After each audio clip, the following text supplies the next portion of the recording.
Assalamualaikum warahmatullahi wabarakatuh. Apa kabarnya Ananda yang salih dan salihah? Semoga Ananda selalu sehat dan selalu dalam lindungan Allah. Alhamdulillah, hari ini kembali lagi bertemu bersama Bunda dalam pembelajaran tematik. Pada video pembelajaran ini kita akan membahas tema 5, subtema 2, yaitu hubungan antar makhluk hidup dalam ekosistem. Nah, setelah menonton video pembelajaran kali ini, Bunda harap Ananda dapat yang pertama, menjelaskan rantai makanan dalam suatu ekosistem. Dan yang kedua, dapat mengidentifikasi teks atau karangan non-fiksi. Baiklah, sebelum kita memulai pembelajaran kita pada hari ini, marilah kita bersama-sama melafazkan lafaz basmalah. Bismillahirrahmanirrahim. Oke, coba Ananda perhatikan atau amati gambar hewan-hewan langka asli Indonesia berikut ini. Yang pertama ada anoa, terus ada harimau, selanjutnya ada apa ini, ayo? Ini namanya Tarsius tumpara. Dan yang ini ada badak, terus ada elang Jawa, terus ada babi rusa. Selanjutnya ada apa nih? Kadal? Bukan, ini adalah komodo. Dan yang terakhir ada orang utan. Nah, setelah mengetahui beberapa gambar-gambar hewan langka asli Indonesia ini, marilah kita dengarkan percakapan antara Siti, Udin, dan Dayu. Ben, menurutmu mengapa hewan-hewan tersebut menjadi langka? Tadi, Bu Guru mengatakan bahwa salah satu penyebabnya adalah berkurangnya ketersediaan makanan akan mengganggu rantai makanan yang ada pada ekosistem tersebut.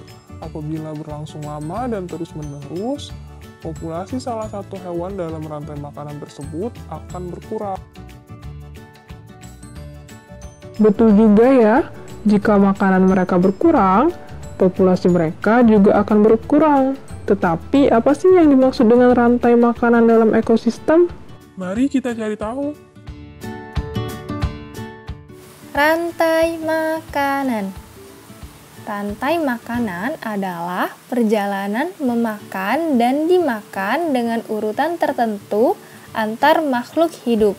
Jadi, ingat ya, rantai makanan adalah perjalanan memakan dan dimakan dengan urutan tertentu antar makhluk hidup. Ini adalah contoh dari rantai makanannya. Padi dimakan oleh tikus. Kemudian tikus dimakan oleh ular. Nah, ular dimakan oleh burung elang. Setelah beberapa waktu burung elang mati, bangkainya membusuk, diuraikan oleh makhluk hidup pengurai dan bercampur dengan tanah membentuk humus.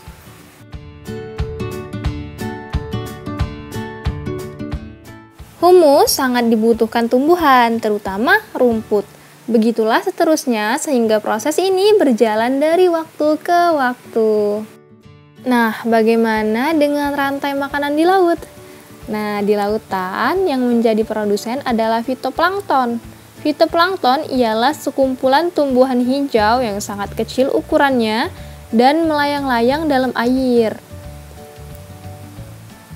Konsumen pertama adalah zooplankton atau hewan pemakan fitoplankton. Konsumen kedua adalah ikan-ikan kecil. Konsumen ketiga adalah ikan-ikan sedang. Nah, konsumen keempatnya adalah ikan-ikan besar. Itu adalah rantai makanan di laut. Urutan peristiwa memakan dan dimakan tersebut dapat berjalan seimbang dan lancar jika seluruh komponen tersebut ada. Jika salah satu komponen tidak ada, akan terjadi ketimpangan dalam urutan memakan dan dimakan. Agar rantai makanan dapat terus berjalan, jumlah produsen harus lebih banyak daripada jumlah konsumen ke satu. Misalnya kita ambil contoh rantai makanan di darat atau di sawah tadi. Padinya harus lebih banyak daripada tikus, terus konsumen ke satunya lebih banyak daripada konsumen kedua, tikusnya harus lebih banyak daripada ular, dan seterusnya. Nah, ada satu lagi komponen yang berperan besar dalam rantai makanan, yaitu pengurai. Pengurai adalah makhluk hidup yang menguraikan kembali zat-zat yang semula terdapat dalam tubuh hewan dan tumbuhan yang telah mati. Hasil kerja pengurai dapat membantu proses penyuburan tanah. Contoh pengurai adalah bakteri dan jamur. Nah, sekarang Bunda akan menjelaskan atau memberikan keterangan tentang rantai makanan. Yang pertama, ada padi, itu disebut produsen, karena tumbuhan atau padi tersebut memproduksi makanannya sendiri melalui proses fotosintesis. Selanjutnya, ini ada tikus, disebut juga dengan konsumen tingkat 1. Konsumen tingkat 1 ini merupakan hewan herbivor atau hewan pemakan tumbuhan. Nah, ular adalah hewan konsumen tingkat 2, merupakan hewan karnivor yang akan memakan konsumen tingkat 1. Nah, selanjutnya di konsumen tingkat 3 adalah burung elang. Burung elang ini adalah memakan konsumen tingkat 2 ya. Jadi dia memakan ular. Pada saat konsumen tingkat 3 mati, tubuhnya akan membusuk. Nah, pada saat inilah penguraian terjadi. Pada proses pembusukan, tubuhnya akan diurai oleh bakteri dan jamur. Hasil penguraian ini kemudian akan diubah oleh bakteri dan jamur dalam tanah untuk menjadi sumber makanan bagi tumbuhan seperti rumput atau padi. Pembelajaran kita selanjutnya adalah karangan fiksi, Din. Aduh, aku lupa apakah karangan fiksi itu, Den. Karangan fiksi adalah karangan yang memuat data dan fakta, Din. Jadi bukan imajinasi atau khayalan kita. Sepertinya seru sekali ya membuat karangan non-fiksi. Karangan non-fiksi.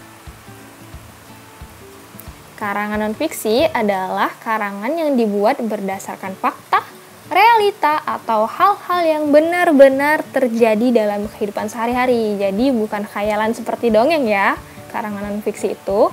Nah, contoh dari karangan non-fiksi adalah buku pelajaran, karya ilmiah, skripsi, laporan percobaan, biografi, dan lain-lain. Nah, berikut adalah contoh karangan non-fiksi.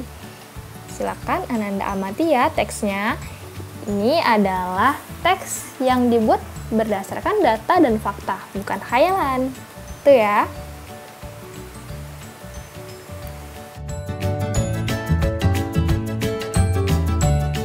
Oke, itu saja yang dapat Bunda sampaikan dalam video pembelajaran kali ini. Kita telah mempelajari tentang rantai makanan dan teks non-fiksi. Mudah-mudahan bermanfaat dan dapat Ananda pahami. Baiklah, sebelum kita menutup pembelajaran kita hari ini, marilah kita bersama-sama melafazkan lafaz hamdalah. Alhamdulillahirabbil alamin. Baiklah, Bunda akhiri. Wassalamualaikum warahmatullahi wabarakatuh. Sampai bertemu di video selanjutnya. Bye.